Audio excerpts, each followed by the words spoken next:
It is time to get a little nostalgic. There are some things that will just never come back, that will never be the same. Today we're going to talk about 10 things that modern gamers are missing out on that they'll just never be able to experience. What are we drinking today? Today we're drinking Soul Hunter by Toppling Goliath. This is a double IPA. All right, you know the drill. Make sure you hit that subscribe button and ring that bell icon so you never miss one of our bi-weekly uploads. And sit back, relax, pour yourself a beer if you care to, and let's get a little nostalgic. Let's talk about some retro gaming things that are just gone forever.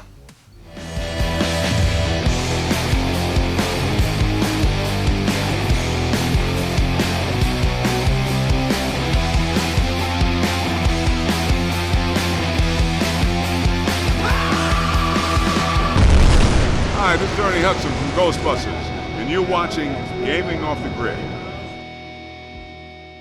It's sad but true, some of these things that we're going to talk about today are just kind of gone forever, and there's really no way to experience them. I mean, you can kind of wrap your mind around what it may be like, but to truly experience it in the moment, there's a lot of modern gamers that are missing out on some of this stuff that was so cool back in the day when you were a retro gamer. Yeah, it's so cool. It could be because we're nostalgic and we grew up with it, so we have like this opinion on it, but yeah, man, some of these things are amazing, and I don't think we'll ever see them again. Yeah. Just because of how today's market is and the climate and everything with technology. But let's jump into our list of 10 things that modern gamers are missing out on. Yeah, and it's weird to say back, when we were retro gamers growing up, because it wasn't retro gaming then, but back in the day, you got to wrap your mind around how much there was just no help. There was no internet. Yep. There was no save states. A lot of games on the NES couldn't save. You just had to play through the entire game. You had to leave your console on, which I did so much growing up. So there's so much help now on the modern scene with being able to save your game. Just jump online. Obviously, we had gaming magazines, we had the school bus, and we had the playground. But that was a lot different than just being able to get stuck in a game and Google a playthrough video. There was no there was no internet. There was no YouTube. It was, you get stuck and you would be like, okay, how do I get through this? You got to talk to a friend, or you just have to freaking figure it out. Yeah. I get stuck on a game now. I'm guilty of this. And I'd spend 1 minute on it, and then I'm like, okay, level 3 area, how do I get through it? Yeah. Because I have no patience anymore because of the internet. And you just had to hope that maybe my local grocery store has gaming magazines, and hopefully they talk about this game that I'm stuck at in this magazine, or I know someone at school that has it. Otherwise, I just got to figure it out. It was different. It was a cool time, though, because it really challenged folks to get through the game.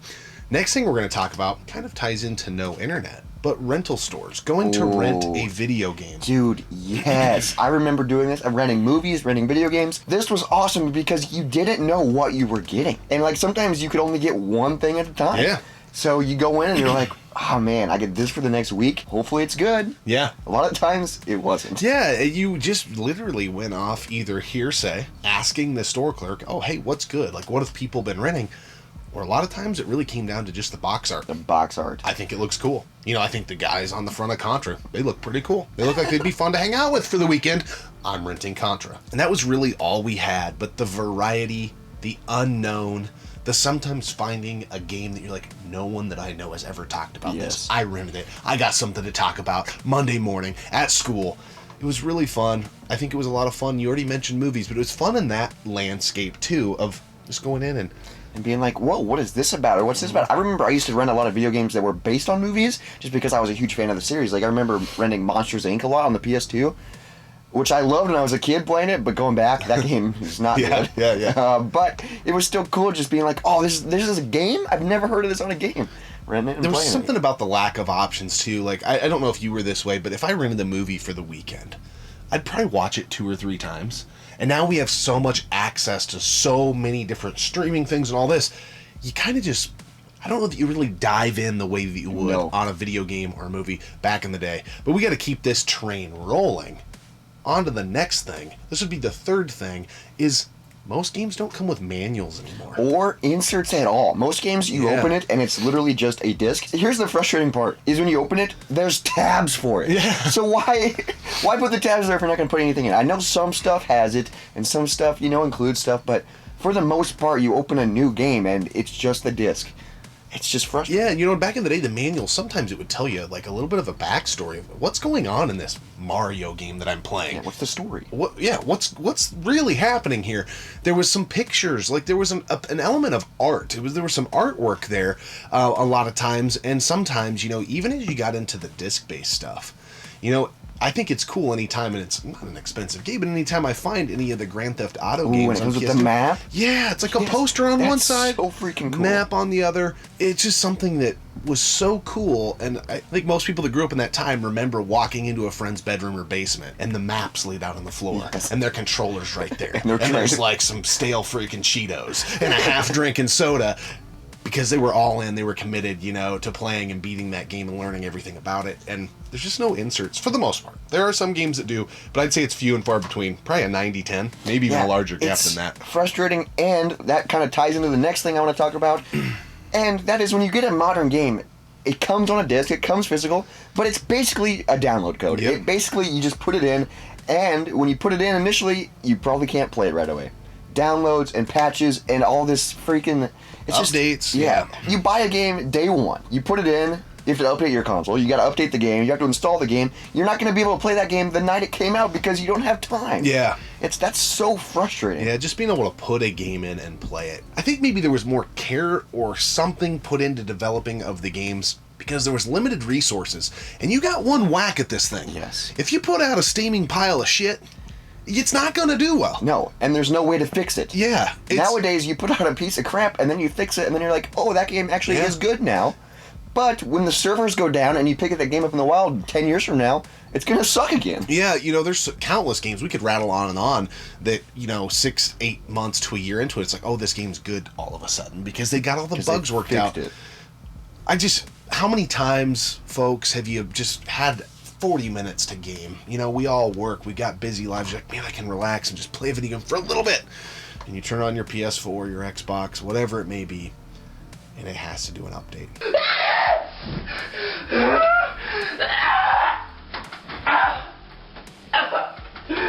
Dude, that drives me nuts. Back in the day, we didn't have to deal with that. It's so frustrating. We talked about it a little bit already, but gaming magazines is a thing that, for the most part, there's a few niched companies out there that do it, but for the most part, on the large scale, where you walk into just a random store and you see a rack of gaming magazines, it's gone forever. Game Informer, Game Pro, Nintendo Power, Electronic Gaming Monthly, the PlayStation magazines, the Dreamcast magazines. It was amazing, and the artwork, the stories, the forecasting, I liked reviews, but I always liked the previews. Yes, of what games are coming out next month or whenever they're coming out. Dude, magazines are so cool because it was just everything about video games. Yeah, it would talk about games, we would rate them, it would talk about accessories, sometimes it would dive deep into a game and be like, tell you the whole backstory. Sometimes there was comics in there about video games. Yeah. Cheats. Dude, magazines were so freaking cool. Yeah. And yeah, I know they're out there a little bit, but they're not out there like they used to be, and that used to be the freaking thing. You get a magazine with your game and...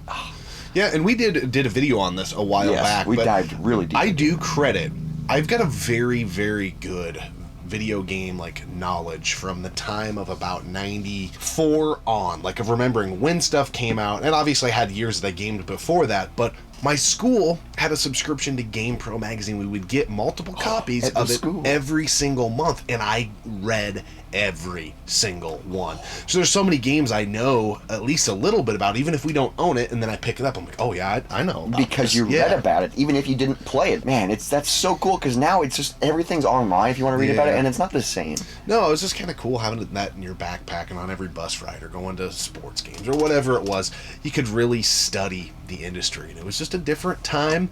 And with gaming magazines was another little thing that was really cool. We also did a video on this in the past, but demo discs. Oh my god, this was such a niche, it was real quick, only a couple years they did this, but holy crap, demo discs are freaking badass, dude. It's showing you what games are about to come out, and you get to play the first level or the first round. I don't know why I still love them so much, because I own the full games now, but I love to put in a demo disc and play the first level of Tony Hawk. Yeah. And then, but you can't play anything else. You just get the first level. But something about it, it's freaking cool. Yeah, they, like you said, they were here, then they were gone. It was a big deal for the PS1 and the Dreamcast, and then onto the PS2 and the OG Xbox, and then I think even the Xbox 360 had some demos. Yes. But it was a 3-generation window where demo discs were hot. You could get them at freaking Pizza Hut for the PS1. We even still have some of those. Which are really cool. It's so cool. I'm going to go get my pizza. I'm going to get some freaking demo discs. It was just a really cool time. And they were here and then they weren't. And that just being able to dabble, and some demos were like trailers, so you didn't actually get to play. Dude, some of them were really cool, and some of them actually like dove deep into like accessories or like the console itself. Yeah. And it was just like these behind the scenes like cool knowledge bombs that you were getting on this freaking demo disc. Yeah, and if you guys want just a cool nostalgic trip, find some of those Pizza Hut PlayStation 1 demo discs. Like when you put it in, just the menu and the way it starts sound up, effects. it's worth the pop. I really think it is. We have so many. Yeah, you put them in, and like, don't we have one that's like a Christmas demo for the PS1? I think it's like the PlayStation Underground or something. Yeah, and there's like the bells ringing, you know, and you're like, will Santa bring me this Dude, year? he like legit takes you back to that time when they're so awesome. Yeah.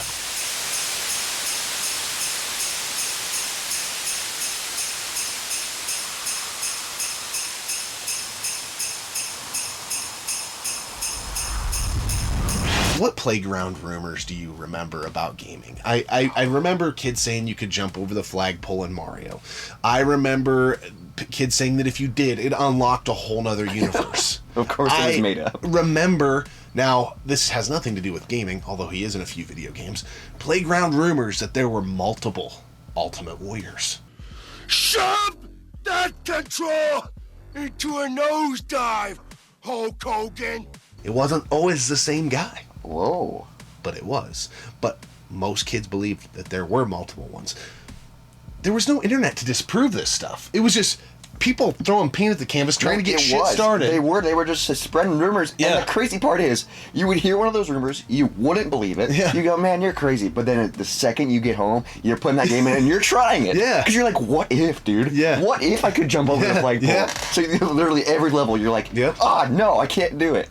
There's just so many dumb things like that if you were alive during that time, you know, kids would say that they had a game or something that didn't even exist. Yeah. Oh no, I've got a Nintendo game that has, you know, so and so in it. Like, no, you don't. I have all those. Yeah. But no, there's another one. No, there is. But There's I don't no know. way there's no way to prove it. You just know what you know as a kid. And you're like, man, Jimmy probably has it. Yeah. I've never heard of it, but he probably has it. Yeah. And, you know, it's like, well, I've never seen it at the rental store. Never seen it at KB Toys, but maybe it's rare. I don't believe him, but it's in there. You're thinking about it. It was just fun. Playground rumors in the comment section below. Let us know some gaming or 90s-ish related playground rumors that you knew weren't true, but you did go home and try figuring it out. I feel like this thing doesn't happen anymore. It could be because I'm not a kid and I'm not on the playground anymore.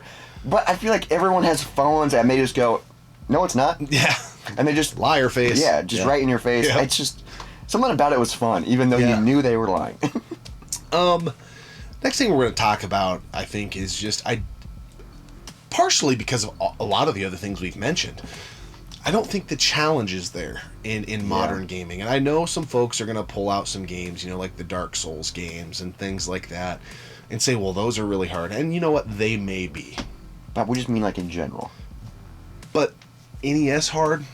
You know, there's so many games, and I would even say Dark Souls are like this. Anybody with the time... to put in can pretty much get through those games. I don't necessarily, if someone's like, oh, I beat Dark Souls, I don't get that feeling like that guy or girl is hardcore. Back then, man, somebody beats Mike Tyson's Punch-Out, Batman on the NES. That's freaking badass. You're hardcore. Battletoads. I did it! Yes! Oh my god!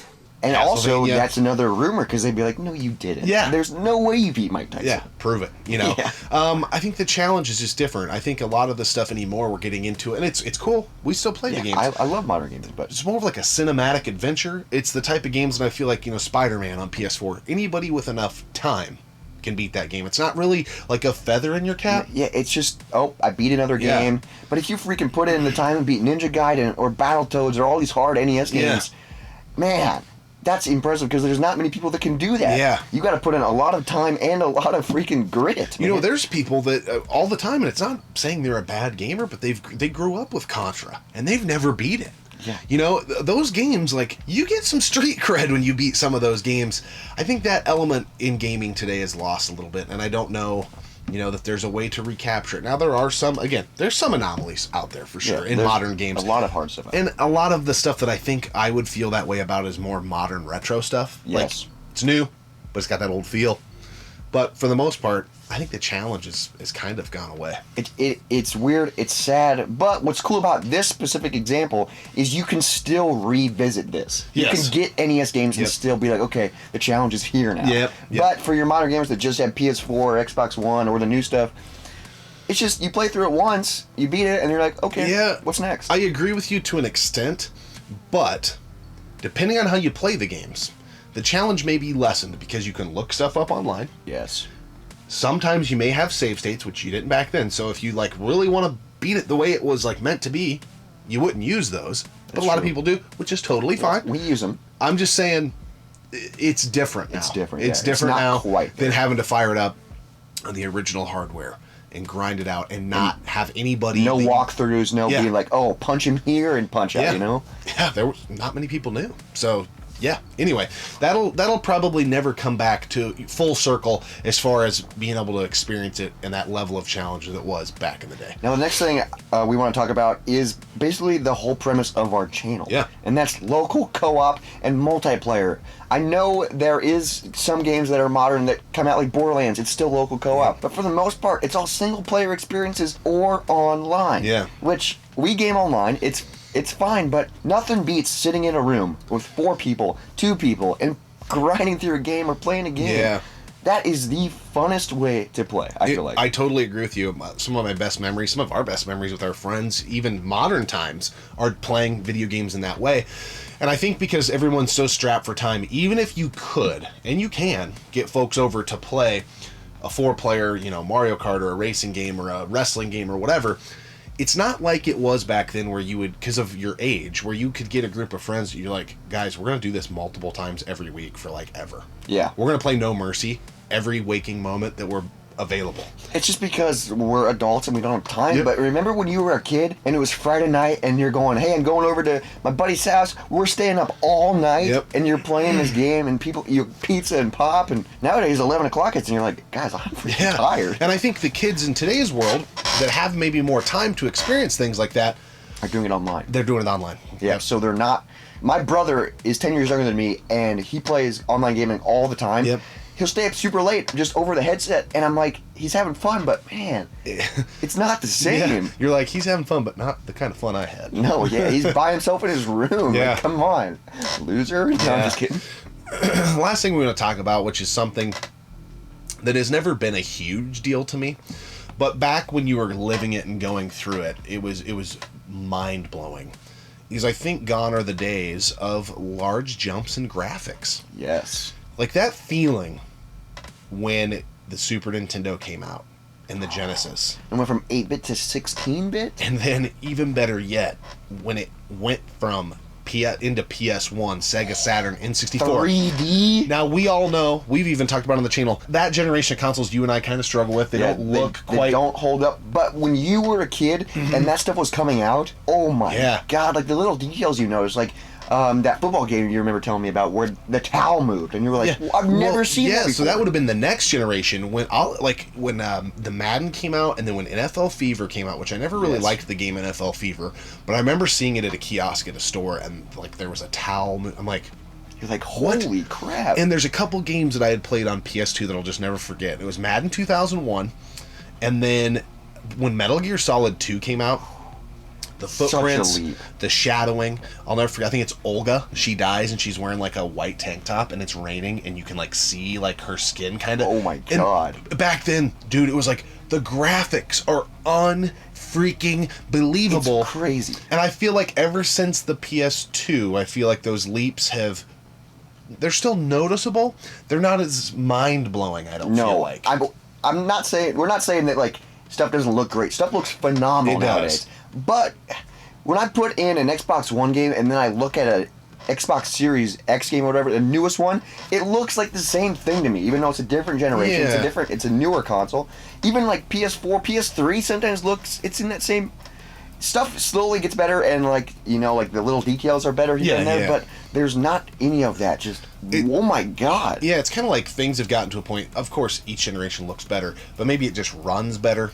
Quicker load times. It's kind of gotten to a point, I feel like, from console generation, a little bit of diminishing returns. Like it's better, but it's not like I don't think anybody's ever going to experience that first time you see, the new Madden on PS2 or the new Metal Gear Solid 2 on PS2, and just sitting there like, I will never play something that looks this good again. And I truly thought that. As much as I hate this game, this is a great comparison. Like, I grew up playing Mario Bros. And then when Mario 64 came out, I was like, dude, open world? You can run around. Yeah. It's 3D?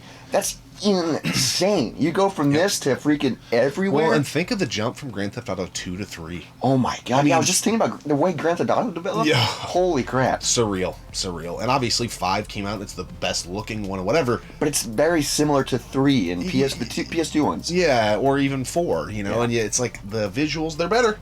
But it's not like... So anyway, those are the things we feel like, modern gamers, it's not their fault. No. Or anybody It's just their time, getting into gaming, even if you're someone who's older and you're like, I want to get back into gaming. These things will never feel quite the same. You can't get these things back. You had to be there, and it was really fun. It was really cool. So much fun. I'm glad I got to experience some of it. I know I missed out on some of it because I'm younger, but man, those were the freaking days. Yeah. And we could just be old and like looking back at our like nostalgia and being like, wow. But it was pretty cool. It was way different. Yeah. But now we gotta talk about this beer by Toppling Goliath. Yeah. This is the Soul Hunter Double IPA with hand-selected Simcoe, Cairo, and Rawaka hops. If I said all those right. Probably not. There's no way to know, for me anyway. First off, this can art is amazing. Yep. It's just freaking like wolves or dogs or... They're rabid, whatever they are. And they are hungry for blood. This beer is really good. Yeah, it's fantastic. I like it a lot. I think it's really... And Toppling Goliath always delivers. My only complaint would be with a lot of these Toppling Goliath IPAs, there's a similar taste. Yes. So this is really good. If it was from like another brew and it was their first whack at it, I'd be like, that's amazing. But it kind of reminds me of so many of their other ones. Still damn good. Yeah, it's because they have like this select process. They know they can make amazing IPAs, so I think that's what they do in all those. And then it's just slowly different. I will say that it has that similar taste to a lot of their IPAs, but this one also has a slight different taste about it. That's like, oh, okay, this is kind of different than the other ones. It kind of stands out. This is really good. It's really smooth. You get the good hop taste. I'm really enjoying it. It could be because I'm a Toppling Goliath fanboy, but this beer is so good. I love all their IPAs. Yeah, if you're an IPA fan and you haven't had any of the IPAs from Toppling Goliath, I literally think they will be some of the best ones you've ever had. I mean, that's their thing. They're great at it. They are the kings of IPAs. And this one just came out recently. Yeah, this one's a recent release. Yep. So, Soul Hunter. I wish it was called Soul Reaver, but it's not. But anyways, guys, what are some things that you remember from back in the day when you were gaming in the 80s and the 90s and coming up through maybe even the early aughts? You're like, man, it may never be like that again. Tell us some of your memories. Tell us some of your stories. Your nostalgia. What do you remember? Playground rumors. I'd love to hear about those. Oh, yeah. We could debate those. Yeah. It was a fun little nostalgic journey, and we appreciate you coming along for the ride. We'll see you next time right here on Gaming Off the Grid. More care put into the development. Like, you got one whack on it. Yeah.